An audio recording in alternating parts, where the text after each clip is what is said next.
Hey guys, welcome to Office Hours. I'm Lauren O'Quinn and I am the Artistic Director for ClassAct Studios if we haven't had a chance to meet yet. We're doing these office hours so that we can learn. I genuinely believe that every single time we educate an actor in our market, we improve the entire market. So today we're going to talk about industry terms, common industry terms that you may hear. I found as an actor that a lot of times there were just things that I was expected to know. My agent would send me something and say, hey, congratulations, you're on first right of refusal. And you're like, I don't know what that means.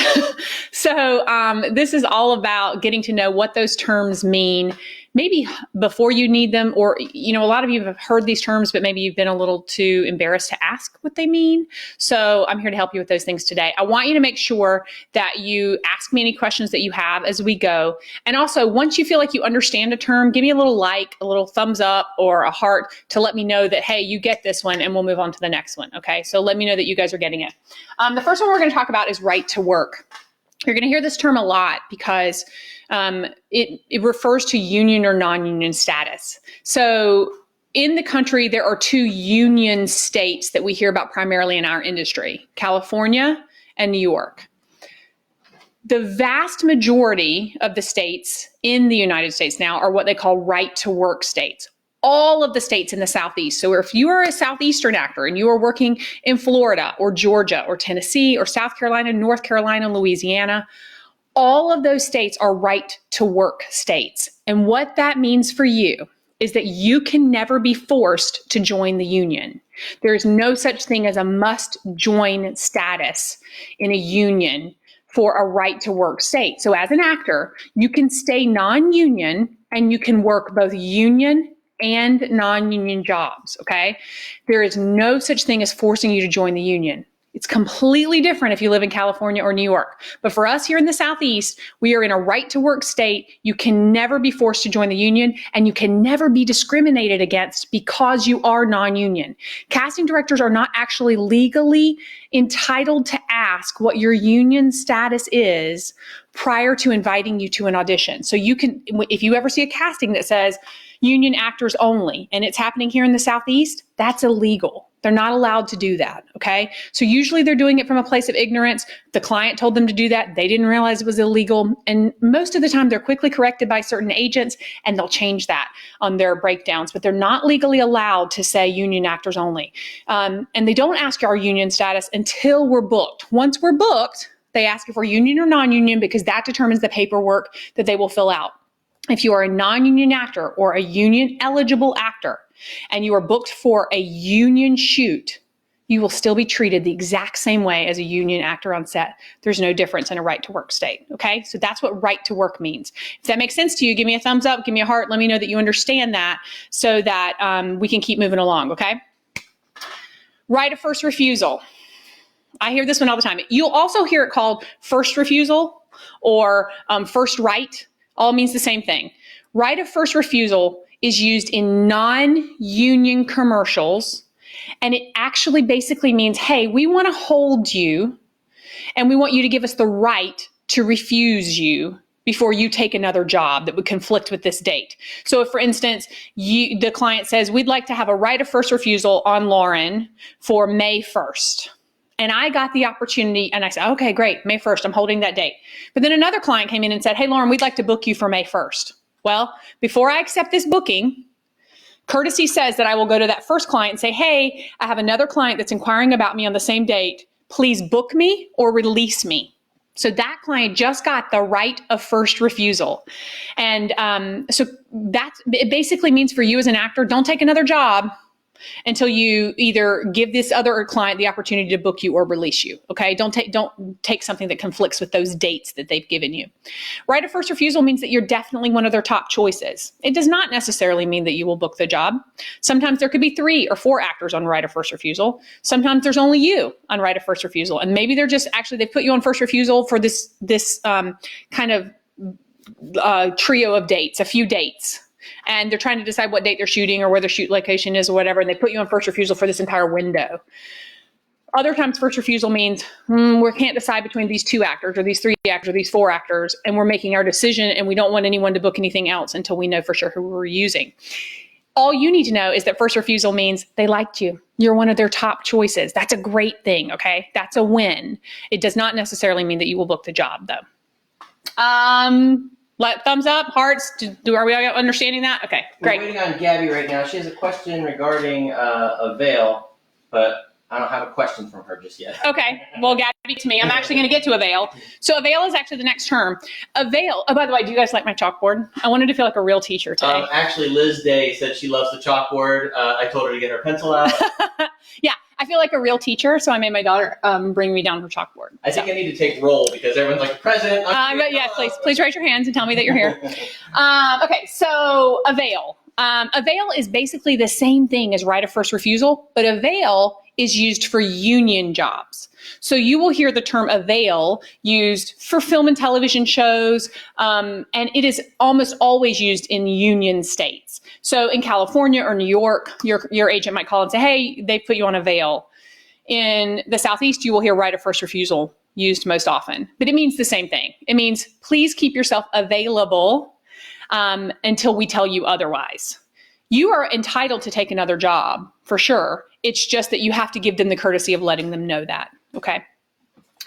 So real quick, Gabby said, does avail mean, you might have just covered this, I was reading. That's okay. Does avail mean the last step, or it's kind of like first refusal? I was in avail for a movie about 2 weeks, but I never did a call back, so I was just wondering, was that the last step? Yeah, avail was the last step. That means they were considering, Gabby, so they were deciding. It's basically the same thing as right of first refusal. It means there may have been 2 or 3 of you that they were looking at, and they were trying to decide between you, and so they wanted you to hold those dates so that they could make sure that they could book you if you were their final choice. That was a great sign. That's a win, okay? Pinned. We don't hear the term pinned as often in right to work states as we hear it in union states. But pinned means, hey, they really like you and they're highly considering you. The term actually originated because back in the day, in casting, and I've been in casting situations where they still work like this, but they would actually put up a big cork board and they would pin an actor's headshot to the cork board if that was an actor that they were considering. So the term originated because pinned means, hey, they really like you. They're strongly considering you, just giving you a heads up. It doesn't mean anything on our end other than, hey, might want to continue to keep those dates available because they're really strongly considering you, okay? Hold. Now, sometimes agents, sometimes casting directors even will misuse these terms. In a right to work state, in a non-union casting, the word hold is often interchangeable for right of first refusal or avail. It means hold the dates. We're strongly considering you. But if it is a union job and they use the word hold, it's a different thing because if they cancel you, they have to pay you. Okay? So hold, when it's used for union jobs, means I'm making money that day. Hold, when it's used for non-union jobs, means they might shoot me, they might not. Okay? So they're different, completely different in union versus non-union jobs. Important distinction to remember. In perpetuity. This is the big kind of discussion that we have all the time with non-union jobs. What does in perpetuity mean? In perpetuity literally means forever and ever. Amen. All the time. They own it forever. They can use your footage, your likeness, your image as much as they want for as long as they want, okay?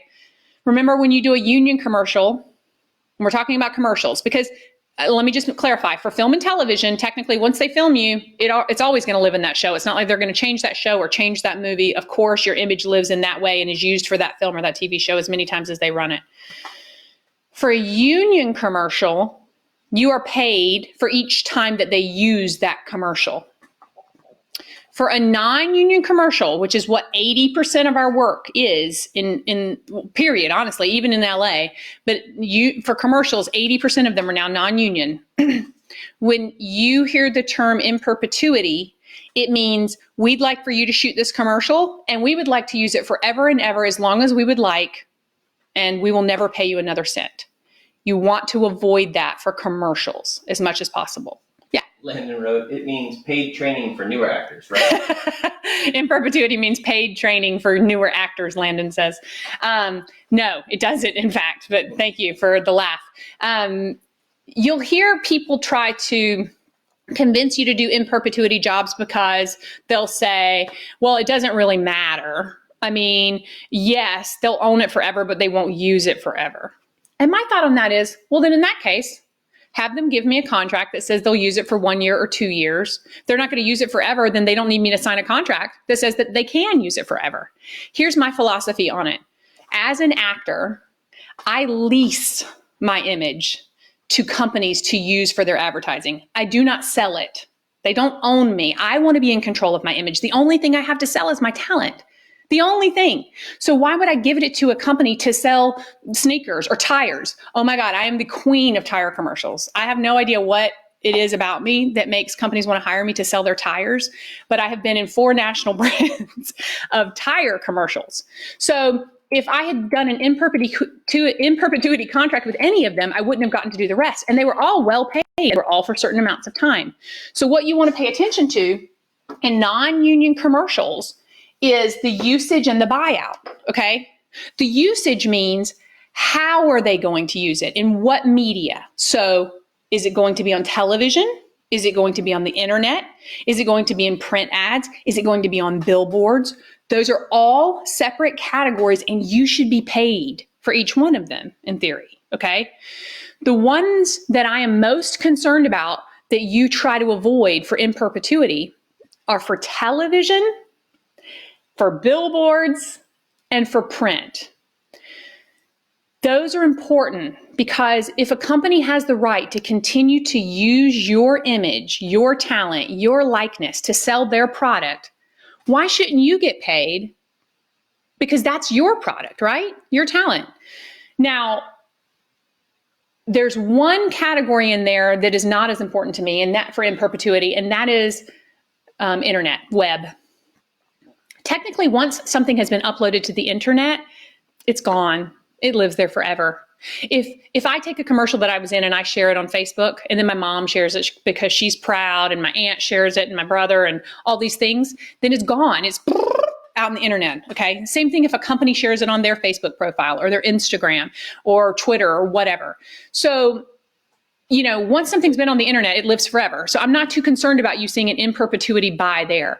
It is different, however, if it is being used as still a commercial that's running, let's say, before Hulu ads or on YouTube, and it's being run versus it just lives in a social media platform. Yeah. Just for clarification for everybody, how does it go? How does what go? When it spreads out, it goes what? It goes, what did I just do? Did I do that? I didn't even know I did that. Guys, I'm looking for a new staff, but I need them to be able to quarantine with me. Okay. So She does have one question that's off topic now, she said. Okay. She realized a couple years ago that she was booked for a show that was SAG, and then a few days before the shoot date, they got rid of the role, therefore she didn't get to work. But I was scheduled to work. Should I have gotten a check for production? Yes. Yes. Once you've been scheduled to work for SAG, once you have received a day out of days report or a contract or even an email, anything in writing that says that you are scheduled to shoot that day for a union theatrical job, they have to pay you.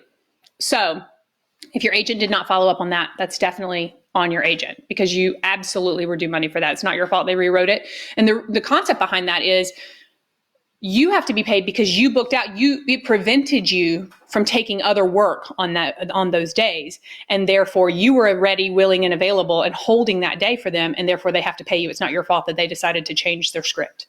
Yes, you should have been paid. Happy about that. Sorry, Gabs, you got screwed. Okay, so usage. Usage is where it goes, right? Just think of usage and all the things that I did there. It's what mediums it's being used in. Buyout is how long it's being used, right? So I might say the usage on this commercial is broadcast television and internet, and the buyout is forever. Should we do it or not do it? I want to hear those answers in the comments. Chris, please tell me what they say and there's a little bit of a delay on Facebook Live, so you're probably about 30 seconds behind what I'm actually saying right now. But I want to hear what you guys say. If it says that the usage is television and internet and the buyout is forever, is that something that we want to do Or is that something that we want to say to our agent, thank you so much for the opportunity, but the buyout is too long and the usage is too big. Please let me know if they decrease that and I'd be happy to audition. Simon says no. Simon says no. Alejandro says no. Yes. Jonathan Fool says something that might have been no way, but possibly spelled everything wrong. Jonathan spells his own name wrong in emails, so I can't give him anything. Khalid was very adamant about saying no. Thank you. He says no. Good. Ryan Castle loves Florida. In perpetuity for print ads.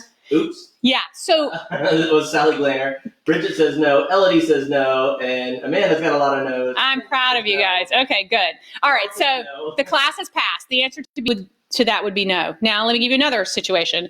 Okay, what if you get a breakdown from your agent and it says, okay, the usage is television, internet, and print, and the buyout is 1 year. Is that something that you would consider doing? Tell me what you think. Now, remember, one of the things that you have to consider, I only care about you considering usage and buyout. What is up to you is what the amount of money that you're willing to work for, okay? Because those of us that are brand new in the industry are willing to work for less money than those of us that have been doing it for years and years and years. And that's true in every industry. And that's honestly how it should be. Quite frankly, if someone just started, acting yesterday, I hope that I have a higher rate that I'm willing to work for than them, because otherwise, what the heck am I doing in this business? So experience determines your rate, but it shouldn't determine your usage and your buyout. Do you understand? Yeah. Amanda said wait. Simon said yes, 1 year is perfect. Susie says yes. Ellie says yes. Nils, by the way, Nils Terringer is here. Hi, Nils. I haven't seen you in a long time. Yeah, 1 year is good. Yes. Yes. C. Yes. Okay, good. So the class is passed. Yes. Because 1 year is a pretty standard buyout time for non-union commercials. Okay. I would even say you could go up to 2 years if you want to. Fine. And the rate that you're willing to work for is your personal thing. But remember, rate is based on experience. Buyout and usage should not be, because if they can get, and I was just talking about this with a casting director just a couple days ago. I was speaking with RJ, who's a commercial casting director here in town, who you guys know, and he loves actors and he really advocates for actors. And he was talking about how worried he is actors are going to just be willing to work for anything once this quarantine is over, and how he's worried that clients are going to take advantage of that. And he was saying, tell the actors to say no. Don't do it. You have to remember that ultimately actors control what the rates and the usage are in a market. Because if we say no, if we're willing to stand up and say, no, that's not cool, then agents have to go back to casting directors and say, hey, unfortunately, I don't have enough actors willing to come to that. And casting directors have to turn around to clients and say, I tried to get people there, but you're going to have to lower the usage and buyout, or raise the rate, or both, in order to get people here. Because here's the thing. Clients don't necessarily know that I might have said no. I might have said, that's absolutely ridiculous. I'm not going to do that. But the new woman that doesn't yet know the market, and she's talented and she's great, she's just inexperienced and she's green, and she comes into that audition and thinks to herself, well, my agent said I should go because I don't have any experience. It doesn't matter that they're going to use this forever and ever and ever. That harms the entire market. When those new people come because they don't know any better, and they show up at these auditions and the client can then get what they wanted and it doesn't matter to them, then it harms all of us, because then the rates continue to go down. The usage goes up, the buyout goes up. So I have to encourage you guys to be the professionals and the stewards of your own career. You've got to know better, and you've got to be willing to stand up and say, no. You might be willing to work for $500 for a 1 year buyout, and I'm okay with that. I might not be willing to, and I'm okay with that. That's experience. But experience should not dictate whether they get to use and abuse you forever and ever and ever. Okay, that's the point. Yeah.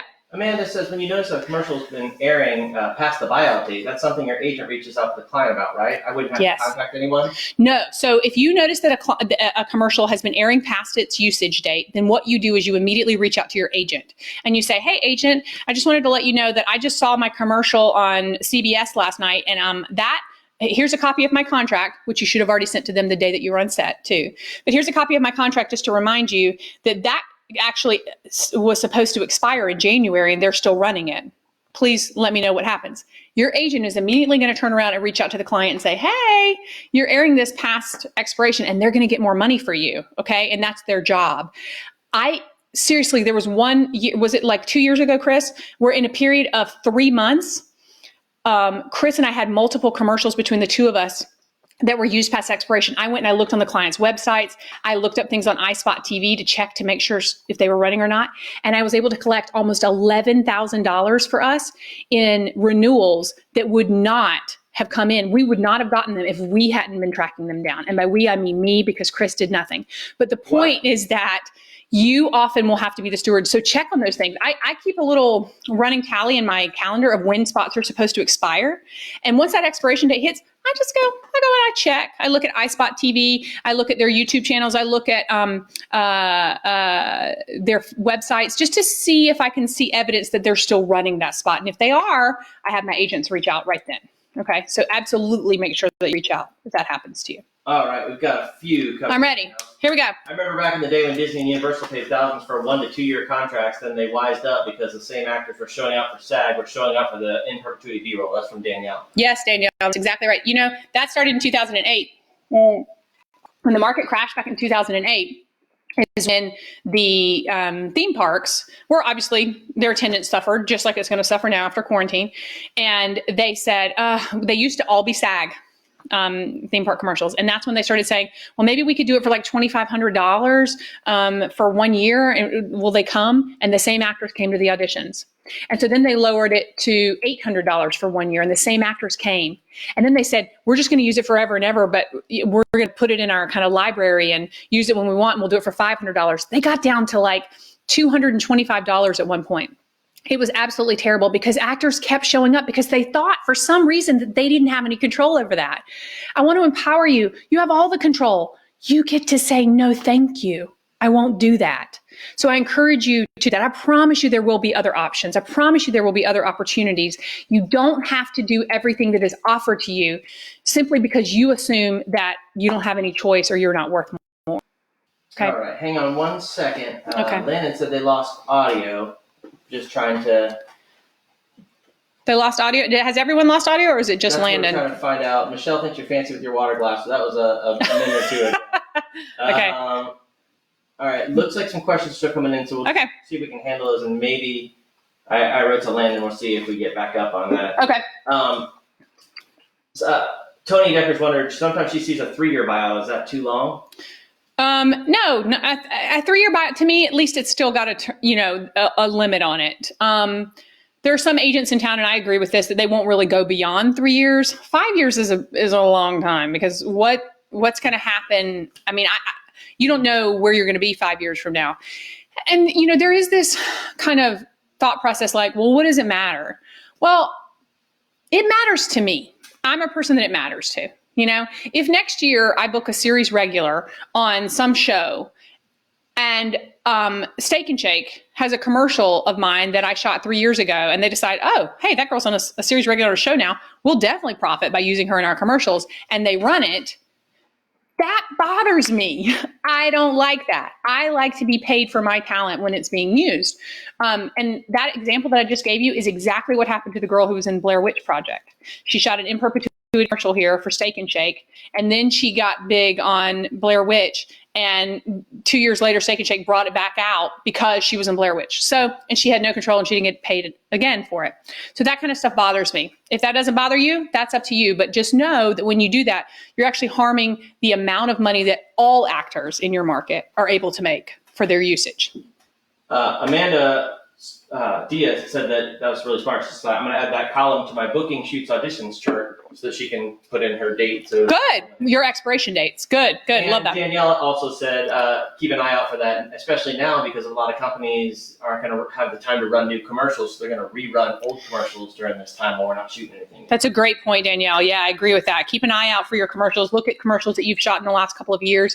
Just keep an eye out to make sure that they're not rerunning them without paying you. Sometimes they forget to pay you a renewal fee in the non-union market. That's not going to happen really in the union market. So if an agent asks, or an agent books you on a project and they don't tell you it's in perpetuity, even though you have let them know that you won't do it, and you do it and find out when the job was done, is that your cue to drop them? Well, first of all, an agent can't book you on anything without you knowing the terms, because you need to know the terms before you go to the audition. You dang sure need to know the terms before you accept the job, and you need to know the terms before you shoot the spot, because you should be signing a contract on set. So I don't know who asked that question, but whoever I'm yelling at, I'm going to tell you this. You are just as responsible as your agent, okay? You are ultimately the one responsible for your career. Your agent only gets paid a 10 to 20% commission. They're only responsible for 10 to 20% of it. The rest is you, okay? You cannot go to an audition unless you know the terms. If your agent doesn't send them to you, ask, follow up. If they won't send them to you, accept that is obviously a sign that this is not an audition you should be going to, because they are purposely being evasive. Okay, hold on. And in that case, then that would be someone that you would need to drop, yes. Yes? Oh, it said it went to another video. I still see you live, but it's not letting me see all comments or like comments anymore, so I don't know. Oh. It's saying that content's not available. Does that mean that we got kicked off? Jonathan Rafool said not now, but like I'm another video. Oh, that's him. Okay, so I think we're back on track. I don't know if you guys can see me or not. I still see you, so I think we're good. Okay, good. I'm like, I'm just talking into the ether, which is what I do all the time at home. Sally had asked, do you see the breakdown for the mattress that we were supposed to shoot in our home for $125? The agent said, while you're home not doing anything. I did see that. It was terrible. And I opted to pass on it. But that doesn't mean that everyone needed to pass on it. It did have a limited buyout time, at least. And supposedly it was going to be like $125 per line they used for you to shoot, or that they used of you in the commercial. Yeah, it was terrible, a terrible rate. But I think at that point, a lot of agents were like, look, maybe if actors want to do it, but they would certainly not give you a hard time if you didn't want to do it. So they didn't give me a hard time at all. So I think that was like, hey, if you want to do this, FYI, here's something to keep yourself busy, but terrible rate. Someone asked a side question about getting an agent in Georgia or California. She knows more principals get booked from these locations. Well, you're always going to have more people booked from the area in which the production is actually happening. So if you live in Georgia, you can easily, obviously, be a local hire, and casting directors are definitely going to show preference to Georgia agents for a lot of their projects. Not all of their projects, but for a lot of their projects, especially ones that have a lot of local hire day players, okay? And in that case, it would be best to have an agent in that market and be able to work as a local hire in that market. It is highly difficult to get an agent in California when you live in the Southeast. It is highly difficult to get an agent in the Southeast when you live in California, okay? You normally have to work with the agents in the region in which you live.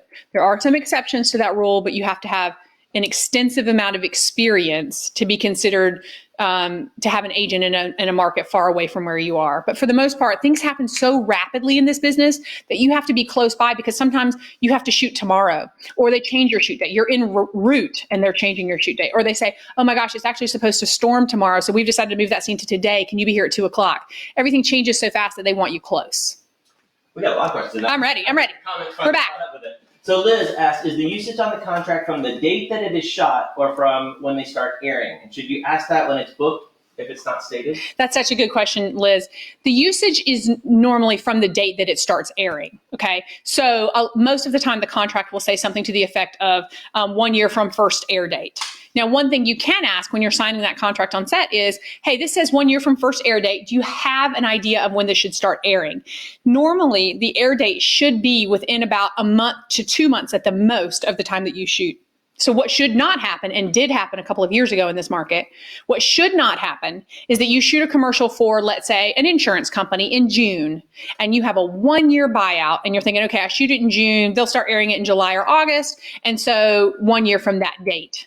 But what they did was they held that spot for a year until the next summer, and then they started to run it. So in reality, that talent was held exclusive to insurance companies for 2 years when they were only paid for 1 year. And that was crap, and that pissed me off. So I like to ask when I'm on set if it says first air date.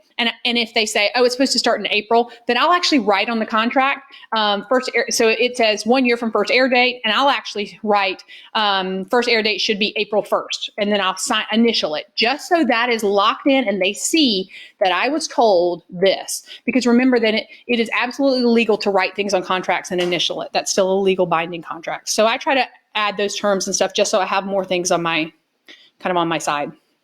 Yeah. This might have been backing up a little bit. Oh, first of all, Alejandro had mentioned that it was a direct booking. That's the one where he showed up and there was that shoot. So. Can't accept a direct booking, Alejandro, unless you know the terms.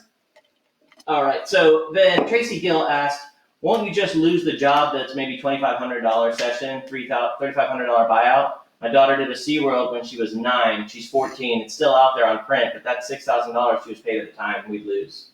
Yeah, so $6,000 divided over 5 years is not that much money.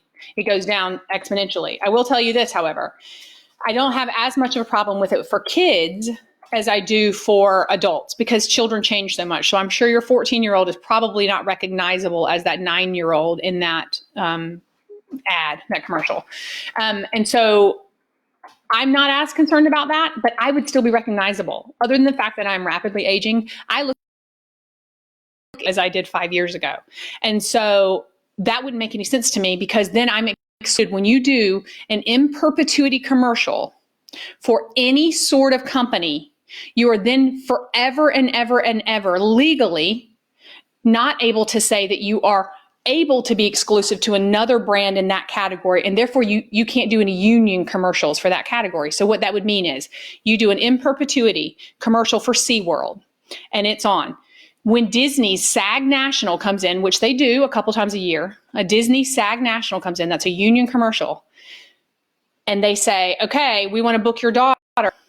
And when you sign that contract, you're signing a thing that says, I am exclusive to theme parks because they're paying you for that exclusivity. I am exclusive to theme parks only in this Disney World commercial. You are completely breaking the law and the law of that contract if you sign that and you've got an in perpetuity SeaWorld commercial out there somewhere. So what it's done is that $6,000 just bought you out from what could be a $100,000 commercial for Disney for a SAG National. So that's why I wouldn't do them. Landon, remind me, someone had asked earlier in the comments about being able to negotiate the terms of your audition. You can't negotiate the terms of your audition. When a casting director puts out a breakdown, they're saying these are the terms, and what you can choose is to either agree to the terms and show up or not agree to the terms and not show up, right? And that's going to be something that you talk to your agent about. And there are some agents that are absolutely on my side about the fact that in perpetuity is crap and they want their actors to get more and they think that that's nonsense and they're not going to put you out for that. And then there are some agents that are like, hey, a commission is a commission for me and it's about quantity and you can choose to do it or not because ultimately it's not going to hurt them. So I don't know which agent you have. I know which agent Landon has and it's in the first group. As far as negotiating the terms of an audition, you can't really do that, but you can absolutely say, I'm not willing to work for this, but if they change the buyout, if they change the buyout, lower it to 1 or 2 years, I'd be happy to go. You're telling your agent that. Your agent can then give feedback to your to the casting director. I have had a couple of times over the 20 years that I've been doing this professionally where I had a casting director reach out to me directly. Mark Mullen was one that used to do this a lot and say, hey, I know that you won't work for the usage and buyout that's in this particular breakdown, but would you mind coming to this audition because I'm trying to show the client, hey, this is an A team talent compared to this breakdown that you've made me put out, which is only going to get our C level talent. If you want an A level talent, then you're going to have to change the usage and the buyout. I've done that a couple of times, but that is not the majority of the time. Yeah. We've got a ton of questions. So okay. Robin German asked, hey, Robin. If the spot gets renewed, how long before they send the payment? 60 to 90 days is pretty standard. That money. Girl, I know. 60 to 90 days is standard in the non-union world for payment. It's hardly ever going to be quicker than that. Sometimes it is, but you need to expect 60 to 90 days. And it's 60 to 90 days from the time that they want to start running it again, basically, usually. So if they decide in January that they're going to renew this spot that doesn't expire until June, sometimes they won't pay until June. Amanda Diaz and Adam Murray asked a similar question. Okay. So Amanda asked, no residuals for Lifetime/Hallmark movies? And Adam asked, I did a SAG made-for-TV movie, but never got any residuals once it aired. Is that normal? Residuals for theatrical movies are so complicated, and they're based on these crazy algorithms. But yes, you do get residuals for Lifetime and Hallmark movies, but you don't get them in the first year. I think so that your original buy counts that first year. Adam, you should definitely get residuals for a made-for-TV movie if it was played enough times to earn your residuals. So just because it was on air one time doesn't mean you get residuals. It would have to be played over and over. And do you get paid equally fast for film as it is for TV? Yes, film and television that are union jobs, if it is a SAG-AFTRA job, union job, then they're required to put payment in the mail 15 days from your shoot day. So within 15 days. And so you get paid quickly on SAG jobs. Yes. All right. Danielle said, I apologize if this was already discussed. What about new media contracts like Netflix and Hulu? The show I was on, I was only paid once, no residuals. Is that typical for those types of contracts? No, I have multiple shows on Netflix right now, and there are residuals. That's true, I do sound like a bragger. I'm not making much. You do get residuals on new media. It's just that the residuals are not as much and they're not as frequent. So you may go a long time. I think the new media contract stipulates the first 6 months or 1 year. They've just changed the contract. So I'm not going to say this for sure, but I will find out for you, Danielle. But basically, you don't normally get residuals on a Netflix or Hulu show for the first year.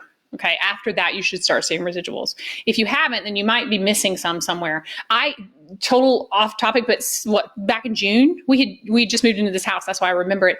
I got a phone call from SAG and they said, hey, we have some checks that have been returned to us and your address is being marked as undeliverable. I had only moved like 2 days before. So I'm like, wait, what? And I'd been at the same address for 10 years. So I'm like, I confirmed my address with them. And she said, okay, well, I'm going to send you a form to fill out, but it's being held in our trust fund. I'm like, okay. So I fill out this form and she sends it to me.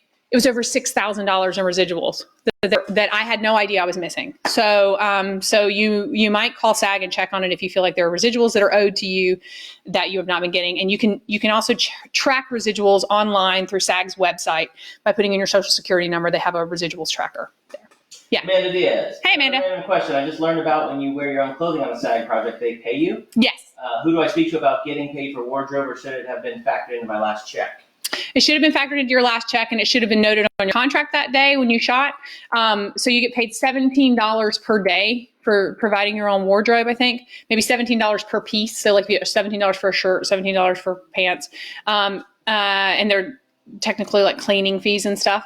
But you have to be careful because that's something that can absolutely easily be left off your check. You need to make sure there's a little box in your contract that says you're using your own wardrobe, and you check that, and that's what goes to payroll. It's often almost impossible to collect it after the fact, but you can absolutely try. I don't know how long ago your shoot was, but you can try.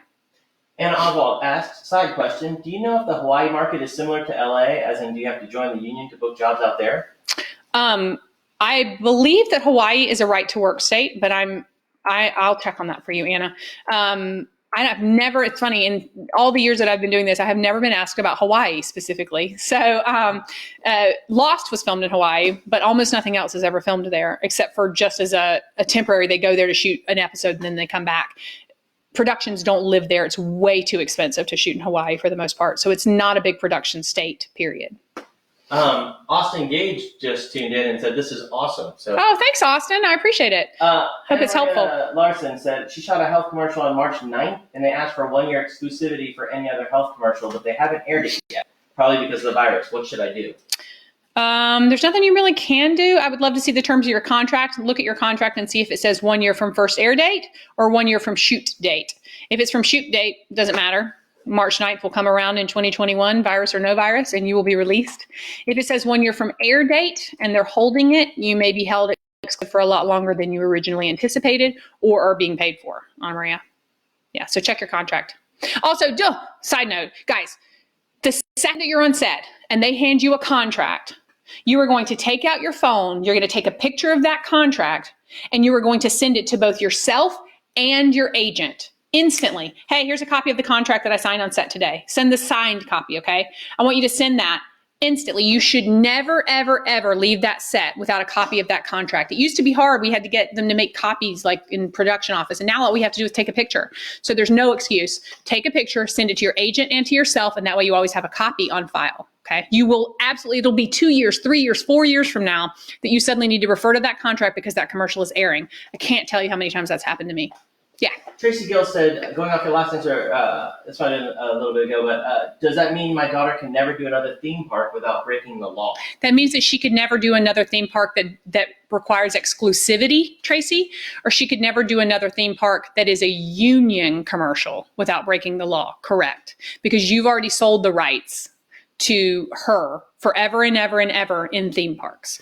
Now, there are some non-union theme park commercials that are also like just as, that are like, they want you forever and ever and ever, but they'll say, but no exclusivity required. Well, yes, because the ones that are not good, any brand that is worth its salt, that is paying you to be an ambassador for their brand is going to demand exclusivity. Yes. This is the follow-up with Anna Maria. She had asked on set, and they said it went from the air date, but she said she never signed a contract. Well, not signing a contract is okay because you've got the terms of your breakdown. As long as you've got something in writing and your breakdown absolutely serves, then they are held to those terms that they booked you under. Normally you sign a contract because that actually protects the client. They have the right to use your image, all that kind of stuff. But if you didn't sign a contract, you're fine as long as you've got the terms of your breakdown. And in that breakdown, it says 1 year. So I would double check with your agent, but hopefully it won't be something that they hold for a year and then decide to air for a year. I hope that doesn't happen for you. Sally said, do we have any control on air date? We have no control over air date, no. And I think honestly that clients are getting more savvy and they're putting in from first air date more often in their contracts and then not holding themselves to when exactly that air date is going to be. So I see that more often now, but if I can find out an air date on set, I will. I'll do it in that like under the radar way where I just happen to talk to the production coordinator who handed me the contract. Like, hey, when are they actually expecting to air this? And they will usually say, oh, you know what? I think they're actually going to finish it and have it on the air next month. I'm like, awesome. Okay, thanks. And then I'll just hand write in the last date of that month, expected to air by May 31st, 2020, or whatever, so that I have record of that in the contract. David Rachel said he had a contract handed to him on set that's different than the one that the casting said. Yep. And you didn't sign it, right? David, please say yes, David. So I say this all the time in the business of acting. I teach a workshop every year called the business of acting. I teach it once or twice a year. I'm not here to sell my wares, but we talk so much about these kinds of things because I really, really want you guys to have this information so that you can run your own businesses. I will tell you this. I have been shooting commercials since 1998 regularly. A lot of those have been union, thankfully, but the vast majority of them have been non-union. And I will tell you that 9 times out of 10, the contract that I am given on set, 9 times out of 10, the contract that I'm given on set is wrong. And it has never, ever been wrong in my favor. And so what you have to get really good at doing is saying, oh, hey, I'm so sorry, but this contract actually says in perpetuity, and the breakdown says that this was for 1 year. So do you want to change the contract and give me a new one to sign? Or would you like me to cross this out and sign the current one, make changes to the current one? And then they'll usually say to you, oh, that's just our standard contract. We're not actually going to use it for in perpetuity. And then I'll say, I completely understand, but of course you understand why I can't sign something that aren't the terms that I'm agreeing to. So did you want to give me a new contract or do you want me to cross out and initial this one? And I will never, ever sign something that isn't the terms that I'm agreeing to, okay? There is no negotiating. If you sign something, you're done. Your agent can't do much for you. If I get pushback on set, then I call my agent and say, hey, just FYI, the contract is wrong. Here's a picture of it. They're wanting me to sign this. I'm handing it over to you. I've already pushed back, but I'm not signing this, obviously. You can go ahead and shoot the commercial. You can do everything. I've signed contracts after the commercial was shot even, but I'm not going to sign and agree to terms that I did not agree to before I got to that set, okay? Just so you know, David Razor did not sign it. He sent it to his agent. Yay, David. I knew that you knew better. I had complete confidence that you did. Good. Any other questions, Chris? Right now, a lot of people have taken the business of acting class. They said they loved it. So yay, thanks, guys. Else. Tell your friends. The more we educate the whole actors in the market, the more we improve the entire market, right? Because if everybody knows not to sign up and not to go to these crappy in perpetuity jobs, it's better for all of us. Yeah. Maria Brazelton said, so question about SAG. Not sure you answered it earlier, but is there an advantage for us in the Southeast to become SAG eligible? And you can remain that way in perpetuity? With a big smiley face. Hey, it's Marietta, is that what you said? Marietta, there's no advantage to becoming SAG eligible other than knowing for yourself, like, yay, I did it, I'm SAG eligible. But casting directors aren't allowed to ask our SAG status before inviting us to audition. It's illegal. And so it's really just sort of a thing that you've checked off your own checklist to know that you've accomplished that, which is great. And yes, you can stay SAG eligible forever and ever and ever and not join the union. I've been SAG eligible since the late 90s. And I love the union, by the way. I'm not anti-union. I love the union. It's just that in living in a right to work state, and because of the fact that I do so many commercials and so much hosting work, it would cut out 70 to 80% of my income. And I can't afford to do that, unfortunately, to only limit myself to union jobs living in this state. If I moved to California or I moved to New York, I would absolutely join the union. Yeah. Good. Good. I just responded to Shelby Reynolds, who Hey, said Shelby. to keep the original breakdown screenshot on our phones or hand. Yes. Yes, Shelby, you should bring that breakdown with you to the shoot. Super easy, right? You've got the email from your agent, download it to your phone, always have it ready and accessible, and compare the terms in your contract to the terms that are in that breakdown and make sure that they match, okay? That's all you need to do. If they match, you're good to sign. If they're different, you need to run that by your agent before you sign anything, okay? Or go ahead and get production to change it.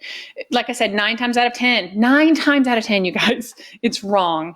And it's wrong because they'll tell you I don't think they're usually trying to be nefarious. Oh, good word, right? Or sneaky. It's because they genuinely do print contracts off the internet. And they're like, oh, well, that's just our standard contract. I can't sign a standard contract that has terms in it that I'm not agreeing to.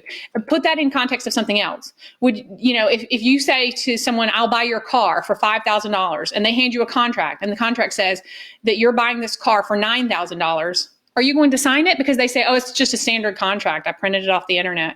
No, you're going to say, well, I need you to change these terms and make it $5,000 because that's what I'm agreeing to. Contracts are legal pieces of paper.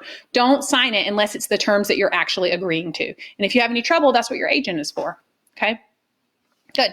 Good. That was all the questions. Yay. I told them all that we're wrapping up. Let's see if anything else comes. Are there any industry terms that come up for you guys that are words that you've heard and you're like, I don't actually really know what that means, or not sure, or I think I know, but I'm not 100%. If so, drop them in the questions and I'll try to explain those to you. We're going to do a separate Facebook Live at some point soon in the future about set terms, things that you might hear when you're booked for a show, your day out of days, or a dude report as they call it, all those kinds of things that are specific to set. I'll work on doing those at some point. But if you have any industry questions about terms right now, throw them in there. Yeah. We got hammered now. Everyone's got to go. I think Sally missed it. What is the turnaround equally as fast for film as it is for TV? That's what we had talked about earlier. Is the turnaround for payment? I believe. Yes. If it's SAG, if it's union, Sally, it's the same terms. Because remember, film and television both are now under SAG-AFTRA contracts. And so as long as you're shooting a union, whether it's a commercial, a film, or a television show, they have 15 days to mail payment to you. So it's the same. Yes. Adam Murray had a question. He said he was asked to audition for a Seth Rogen movie that filmed in Illinois. They told me if I booked it that I'd have to join the union. Is that true, or could I do something to avoid actually joining? They had me agree to be willing to join prior to auditioning. That sucks, Adam, because here's the problem. The Illinois is a union state, so that's why you were going to be shooting in Illinois. Technically, the terms are wherever the actor is based, so where the actor lives are the terms. So you would live in a right to work state, and therefore you shouldn't be forced to join the union. But because you're working in Illinois probably the SAG office there made them say, everybody that shoots here has to do this, blah, blah, blah, blah. So that would be a really crappy situation. You personally, this is not true for everyone, are not an actor that necessarily does a ton of commercials. Probably the majority of the work that you are auditioning for is SAG-AFTRA. So it might not be such a bad thing for you. But for a lot of actors that make their living doing a lot of commercial work, then that could be not so great. So it would be something you'd have to consider. But doing a Seth Rogen movie would probably be really cool. And I could totally see you doing that. Yes. So can they do that in a union state? Yeah, technically they can. They're not supposed to if it's just a day player or a small role. It's one thing if you have to go move there, you have to live there for the length of a long time to shoot the project. You're going to be there for 3 months or something. That's different. I don't know that I would be willing to do that for a one-day shoot. I don't know how long the shoot was supposed to be for you. Yeah. Alejandro said he tried to ask this question yesterday. I'm not sure where he was yesterday, but I couldn't. I'm doing a self-tape for Susan Bluestein and Jason Kennedy. Okay. He asked that I should hold the script in my hand. I believe you mentioned yesterday something about holding the script or not, but my connection was so poor you couldn't hear everything. Oh, okay, got it. If a casting director asked you to hold the script, Alejandro. Doesn't mean you have to actually refer to the script. Sounds like they must be based in the West Coast. And in LA, there are still some casting directors that prefer you hold the script. That is not the norm for the Southeast at all. But if a casting director requests it, then you do it. Sure. Jamal's got a question we're waiting on here. Clint Robinson had asked, Hey, Clint. What's the difference between SAG Regional and SAG National? Money. That's the difference. A SAG regional means it runs in a certain region. So Publix would be an example. Publix is always does their spot SAG-AFTRA, but Publix is not located throughout the entire nation. So they buy commercial advertising time on television stations that run in the markets in which they're located. So they're pretty much, Publix is throughout the Southeast and then up the Eastern Seaboard. So they're going to buy spots in Florida, Georgia, Tennessee, South Carolina, North Carolina, Virginia, in that area. And so therefore they've got a region of the country, and they are going to pay residuals are based on how many different television stations are running it. Is it in certain regions, and basically how many people are seeing it. So for instance, if your spot is running on cable television and you've only got, 2,000 viewers, you're going to get less money than if your spot is running on prime time on NBC, at 8:00 at night, and you've got several million viewers. So, and then a SAG National means, hey, this is a national brand. It's in all the markets in the country, McDonald's, for instance, and it's going to run throughout the entire country on all the stations that cover all the people. Then that's going to be more money than a SAG Regional. Jamal has a question. He has asked it 3 times. Mendez is yelling at me. Wow. He doesn't show up in here. Wow. Oh, Robin, here. Thank you, Robin German. You're amazing. His question was, would the pandemic affect commercials that we have residuals for? Since Disney closed the parks, will they pull back most of their commercials as well? Thank you. Oh, that's a good question, Jamal, because I know you personally have a SAG National running right now for Disney, which Tracy, this is like what we were talking about. There was a SAG National that came in. Jamal is an actor who is new, and he booked this SAG National out of the gate. And I can't speak out of turn, but I know he has made many thousands of dollars off of it so far.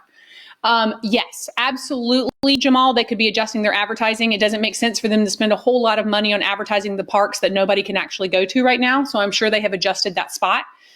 That does not mean that they will pull that spot completely. What they may do is pay you a holding fee. So they'll continue to hold you exclusive to them. They will pay you a holding fee every 13 weeks, which is around $700, $697.50, I think. They will pay you just to be able to keep you exclusive. And then once they put the commercial back on the air, they'll start paying you residuals again. That could happen.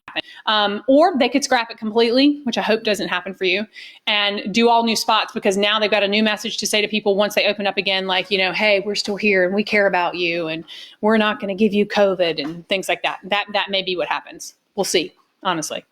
Yeah. Good. Anything else? Gosh, You're getting yelled at? Out of that. I told you I need a new staff, but it has to be someone that can live with me. I think it's got to be Amanda Diaz. She's throwing SmackDown, man. I mean, listen, I appreciate it. Get him in line. You're yelling at me in all caps. Get him in line. Get him in line. Okay. Well, I'm glad. I hope that it was helpful today. I'm glad you guys had such great questions. These were really good ones. If there's something that I missed, feel free to put it in the comments. I'll try to respond to those later and answer those questions for you specifically. Continue to use me as a resource. I'm here. If you guys want to set up any one-on-one time, you've got something that you want to ask me specifically, you can always set up a personal manager session with me through our Facebook, but through our ClassAct website, which is classactstudiosorlando.com. And I'd love to sit down with you one-on-one via Zoom, of course, and talk out your specific career course or problems or goals. So anytime, let me know. And we'll look forward to seeing you guys next Friday at noon. Check out our casting calls videos. We just added Raven Drummer. We've got Jessica Thigpen and Matt Seffick and Lori Wyman and Mark Mullen, and the list goes on. And we're going to be dropping an interview really soon with an LA agent who's got some information for you guys that might be wanting to expand to a market like Los Angeles. Make sure you subscribe to our YouTube page and check the videos out when we post them. I appreciate you guys tuning in. I hope I was helpful, and I'll definitely look forward to seeing you guys next week at noon. Okay, thanks. Take care, everybody.